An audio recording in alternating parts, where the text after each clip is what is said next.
It's the time of miracles. Ramadan is the time where everything you thought that was impossible becomes possible. The Prophet Muhammad ﷺ, when he was at the age of 40, he had a practice of going to the mountains, going to his cave in Ghari Hira, and he would sit there and contemplate about the reality of society. I don't know how many of us have ever picked up a seerah book and read about what the culture was of the Meccan Arabs, and really the Arabs in all of Hijaz, what the culture was there, how they were, how far away they were from virtue and nobility and goodness and khair. They used to do things that, subhanallah, we would, even as troubling as the world is today for us, with all of the war and death and poverty, they would do things in the culture of Arabia at the time of the Prophet ﷺ that would make even the most heinous person right now say, wow, that is bad.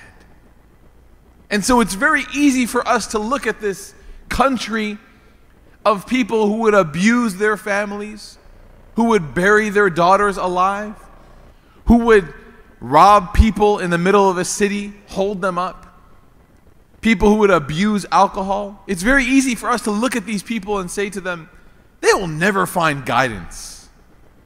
I want you guys to imagine that I said to you that after, inshallah, Jum'ah prayer, Bill O'Reilly wants to come take Shahada.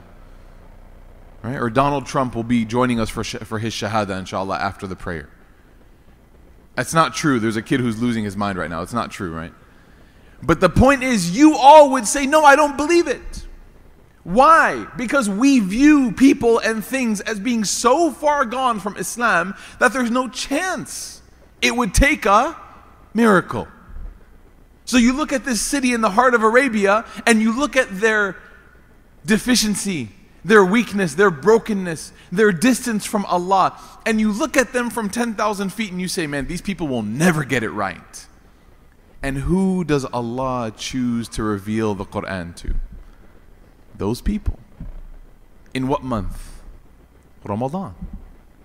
Allah chose a month, Ramadan, to show the entirety of humanity from that point onward that there is nothing that is not accomplished in Ramadan if Allah wanted to be. He sends this book to the Prophet Muhammad ﷺ. He sends these verses to the Prophet Muhammad ﷺ. The Prophet Muhammad ﷺ goes, and over time people respond with difficulty, but eventually they start to listen more and more. And you have the Hamzas radiallahu anhu who convert. You have the Umars who convert. Eventually you have the Abu Sufyans who convert. The Hinds who convert. You have all these people who everyone would have said there's no chance, and they accept Islam. When was this book revealed? In Ramadan. The time of miracles. The time where the impossible becomes possible.